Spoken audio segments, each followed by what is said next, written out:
Hyderabad necklace రోడ్లోని PV జ్ఞానభూమిలో తెలంగాణలో బహుముఖ ప్రజ్ఞశాలి దేశ రాజకీయాల్లో ప్రత్యేక ముద్ర వేసిన కీర్తిశేషులు పీవీ నరసింహారావు 104వ జయంతి సందర్భంగా ఈటెల రాజేందర్ ఘనంగా నివాళులర్పించారు. పీవీ గారి సేవలు దేశాభిమానాన్ని స్మరించి వారి అద్భుత నాయకత్వాన్ని ప్రతిఫలించాలనే సందేశాన్ని వ్యక్తం చేశారు. ఈ కార్యక్రమం ఆయన గొప్పతనాన్ని మరవనివ్వకుండా ప్రజల్లో గుర్తింపునిచ్చింది. పీవీ నరసింహారావు గారు మా హుజరాబాద్ ప్రాంతవాసి, అంచెలంచెలుగా దేశ ప్రధానమంత్రిగా ఎదిగినటువంటి మహనీయుడు. వారి 104వ జయంతి ఉత్సవాలని ఈరోజు తెలంగాణ వ్యాప్తంగా ఘనంగా గొప్పగా జరుపుకుంటా ఉన్నాం. వారి పార్లమెంట్ పరిధిలో మా గ్రామం వస్తుంది కాబట్టి, మా ప్రాంత వాసి కాబట్టి వారి గురించి కథలుగా చెప్పుకునేవాళ్ళు. తెలంగాణ సాయుధ రైతాంగ పోరాటంలో దళములో పనిచేసినటువంటి ఉద్యమకారుడిగా, వారు ఈ రాష్ట్రానికి ముఖ్యమంత్రిగా అయినప్పుడు ఈ రాష్ట్రంలో ఆనాడు రెసిడెన్షియల్ స్కూల్ పెట్టి ఇవాళ అనేక మంది ఐఏఎస్ ఐపీఎస్ ఆఫీసర్లు ఆనిముత్యాలు కావడానికి సర్వే లాంటి రెసిడెన్షియల్ స్కూల్ పెట్టి ఆనిముత్యాలు తీర్చిదిద్దిన ఘనత పీవీ గారు. పీవీ గారు కేంద్రంలో వారు హెచ్ఆర్డి మినిస్టర్ అయిన తర్వాత ఇవాళ ఏ నవోదయ విద్యాలయాలు అయితే కొన్ని లక్షల మంది విద్యార్థులకి ఆనిముత్యాలకు తీర్చిదిద్దుతారో ఆ ఆలోచన పీవీ నరసింహారావు గారిది. విదేశీ విధానాన్ని ప్రపంచ చిత్రపటం మీద మౌన్నతంగా ఆవిష్కరించినటువంటి మానవుడు కూడా పీవీ నరసింహారావు. వారు దేశ ప్రధానమంత్రిగా ఉన్నప్పుడు ఎన్ని ఆర్థికపరమైనటువంటి కష్టాలు ఉండదు, మొత్తం ఈ దేశం ఏమైపోద్దని చెప్పి ఆందోళన పడుతున్న సందర్భంలో మొట్టమొదటిసారిగా లిబరలైజేషన్, గ్లోబలైజేషన్ తీసుకొచ్చి భారత ఆర్థిక వ్యవస్థను గాడిలో పెట్టడం కాకుండా ప్రపంచంలో భారత ఆర్థిక వ్యవస్థ ఎదగడానికి దోహదపడ్డ నేత పీవీ నరసింహారావు. శ్రీకాకుళంలో బాలల హక్కుల పరిరక్షణ వేదిక, భారతీయ హ్యూమన్ రైట్స్ కౌన్సిల్ సంయుక్తంగా మాదక ద్రవ్యాలకు వ్యతిరేక అవగాహన కార్యక్రమం నిర్వహించారు. రాష్ట్ర కన్వీనర్ గరుగుపల్లి దామోదర్రావు, ఉభయ తెలుగు రాష్ట్రాల అధ్యక్షులు కొంక్యాన వేణుగోపాల్ మాట్లాడుతూ యువత మాదక ద్రవ్యాలకు దూరంగా ఉండాలని, చిన్న వయసులో పొరపాట్లు భవిష్యత్తు నాశనం చేస్తాయని హెచ్చరించారు. బాధితులకు సహాయం అందించేందుకు ప్రభుత్వం స్వచ్ఛంద సంస్థలు కలిసి పనిచేయాలని పిలుపునిచ్చారు.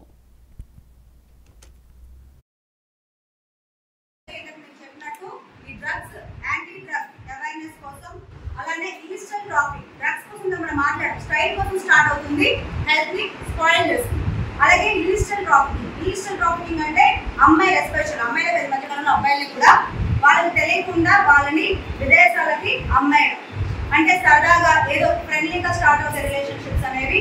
వాటిల్లో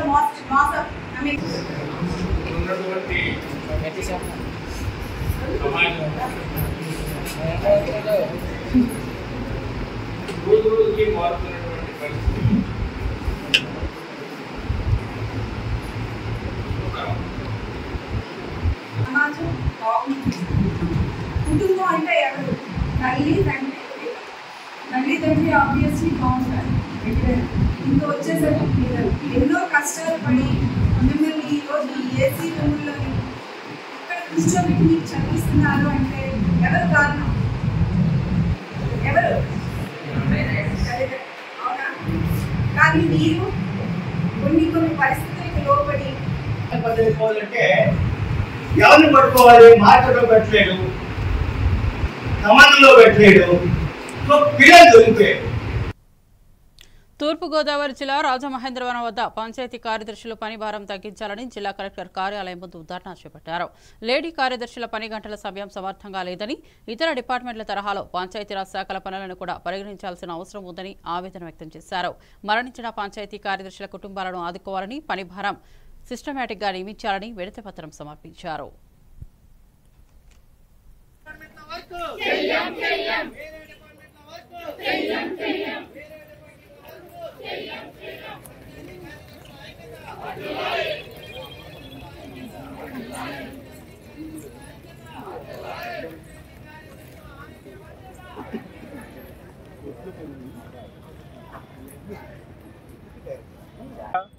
చాలా క్లియర్ గా అందులో చెప్పడం జరిగింది.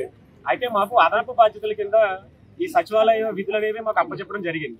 అయితే ఇప్పుడు అదనపు బాధ్యతలు ప్రధాన బాధ్యతల కింద తయారయ్యాయి. ఈ రోజున మేము చట్ట ప్రకారం చేయాల్సిన గ్రామ స్థాయిలో పారిశుద్ధ్యం కావచ్చు, స్ట్రీట్ లైటింగ్ కావచ్చు, హౌస్ ట్యాక్స్ కలెక్షన్ కావచ్చు, లేదంటే ఇతర ఏ పనులు అయినప్పటికీ కూడా మాకు చేయడానికి కావచ్చు, చేయకపోవడంలో నిర్లక్ష్యం వహిస్తే దానికి బాధ్యత వహించడానికి కూడా మేము రెడీగా ఉన్నాం.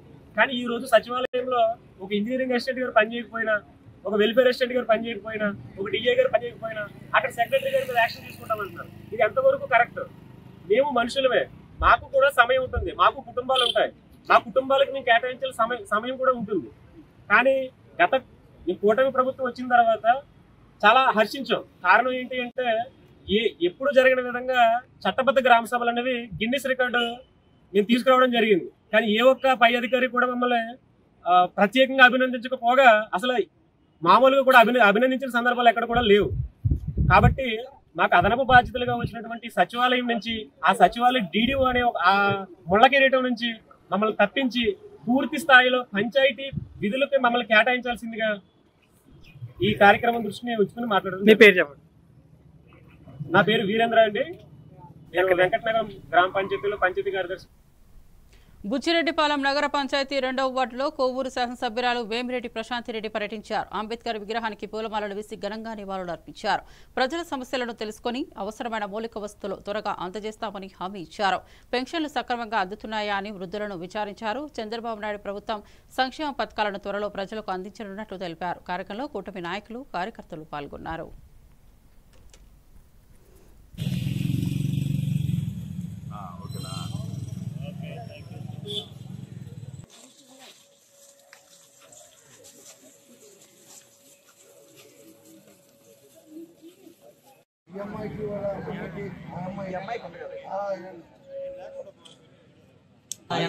రెండు తీసుకొని అది కాదు సూర్యుడు ఫోటో వస్తుంది.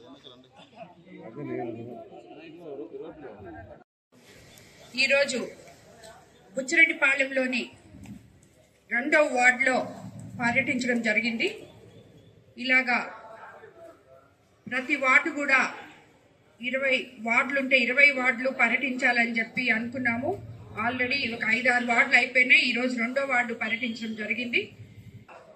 ఈరోజు ఇక్కడ ఏమేమి సమస్యలు ఉన్నాయో కనుక్కొని త్వరగా పరిష్కరించాలి అని చెప్పి ఉద్దేశంతో ఇక్కడికి రావడం జరిగింది. మీకు అందరికీ తెలుసు, మన ముఖ్యమంత్రి చంద్రబాబు నాయుడు గారు ఎన్డీఏ ప్రభుత్వం అధికారంలోకి వచ్చిన తర్వాత సంక్షేమము, అభివృద్ధి సమపాళ్లలో చేస్తున్నారని చెప్పి మనం అందరికీ చెప్తున్నాము. సో ఈ వార్డులో ఈరోజు అభివృద్ధి అనేది కనిపించింది. చాలా రోడ్లు వేశాము, చాలా కాలువలు కూడా తీసాము. పోయినసారి కౌన్సిల్లో ఒక 10 లక్షలు పనులు ఇక్కడ స్టార్ట్ చేశాము. రాబోయే రోజుల్లో ఇక్కడ అరుంధతి వాడలో కొన్ని కాలువలు ఇవన్నీ ఇంకా పెండింగ్ ఉన్నాయి, రోడ్లు కూడా పెండింగ్ ఉన్నాయి. అవన్నీ కూడా రాబోయే రోజుల్లో పూర్తి చేస్తామని చెప్పి ఇక్కడున్న స్థానిక నాయకులకి అందరికీ కూడా తెలియజేయడం అయింది. ఎందుకంటే మనము గత 5 సంవత్సరాల్లో ఎటువంటి అభివృద్ధి గాని ఒక తట్టమట్టిగా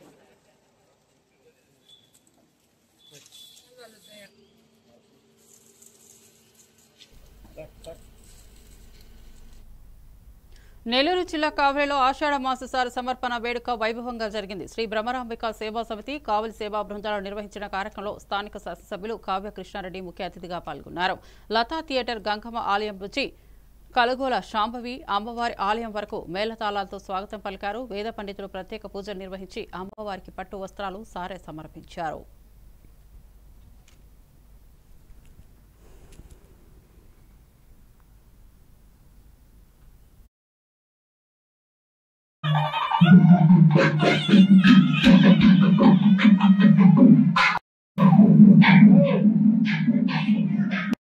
శ్రీమాత్రే నమః. ఈరోజు ఆషాఢ మాసం సందర్భంగా కావలి పట్టణ గ్రామ దేవత కలగోల శాంభవి మాతకు కావలి పట్టణ మహిళలు, శ్రీ బ్రహ్మరాంబిక సేవా సమితి సేవకులు మరియు వాసవి వనిత లెజెండ్స్ కావలి సభ్యులు, కావలి పట్టణ భక్తులు అందరూ కలిసి అమ్మవారికి ఎంతో మహోత్సవంగా శోభాయాత్రగా సారే ఒడి బియ్యం తీసుకురావడం జరిగింది. ఈ అవకాశం మాకు రావడానికి ఇచ్చిన అమ్మవారికి మా ధన్యవాదములు, మా వందనములు. కార్యనిర్వాహాధికారి కావలి కలగోల శాంభవికి ఈ రోజు పట్టణ మహిళలందరూ వాసవి వనిత లెజెండ్స్ అందరు కలిసి అమ్మవారికి సారు తీసుకొని వచ్చాము. జనగామ జిల్లా ధర్మకంచలో అంగన్వాడీ టీచర్ మేకల రేణుక ఇంట్లో దొంగతనం జరిగింది. ఎవరూ లేని సమయంలో తాళం పగలగొట్టి 12 తులాల బంగారం, 60 తులాల వెండి, 60,000 నగదు తీసుకెళ్లారు. రాత్రి ఇంటికి వచ్చిన రేణుక దొంగతనం గమనించి పోలీసులకు సమాచారం అందించారు. ఆమె తన బిడ్డ పెళ్లి కోసం దాచిన సొమ్ము కూడా పోయిందని బాధతో చెప్పారు. జిల్లాలో వరుస దొంగతనాలు జరుగుతున్నాయి. పోలీసులు ప్రత్యేక దృష్టి సారించి దొంగతనాలను నివారించాలని ప్రజలు కోరుతున్నారు.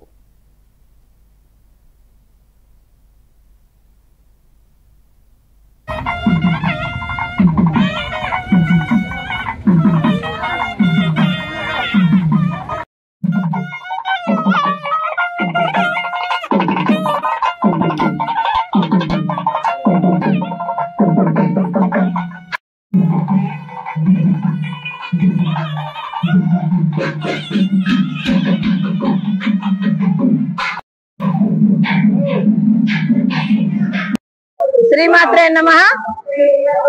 ఈ రోజు ఆషాఢ మాసం సందర్భంగా కావలి పట్టణ గ్రామ దేవత కలగోల శాంభవి మాతకు కావలి పట్టణ మహిళలు మరిన్ని అప్డేట్స్ కోసం చూస్తూనే ఉండండి A1 TV తెలుగు న్యూస్.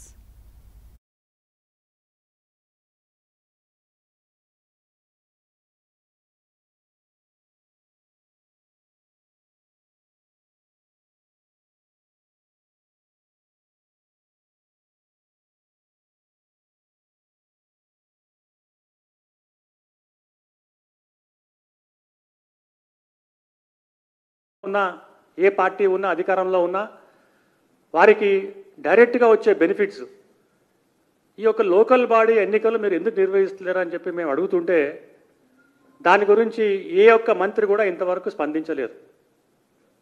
ఇవాళ మనం చెప్తుంటాం ప్రపంచంలో పట్నే అతిపెద్ద ప్రజాస్వామ్యం భారతదేశం అని, వరల్డ్స్ లార్జెస్ట్ డెమోక్రసీ అంటాం. అంటే ఓటు అనేది చాలా క్లియర్గా ప్రతి ఒక్కరు కూడా వాళ్ళకి ఇష్టమైన పార్టీకు ఇష్టమైన వ్యక్తికి ఓటేసి తమ గ్రామ అభివృద్ధి చెందాలని చెప్పి పదే పదే చాలామంది ముందుకు వస్తున్న సందర్భంలో ఈరోజు ఈ యొక్క తీర్పు వల్ల కాంగ్రెస్ పార్టీకు చెంపదెబ్బ, మళ్ళా దాంట్లో మొత్తం వెతుక్కొని లోపాలు కనుక మొత్తం వెతుక్కొని దాన్ని వాయిదా వేసే పద్ధతి చేయొద్దని చెప్పి భారతీయ జనతా పార్టీ డిమాండ్ చేస్తుంది.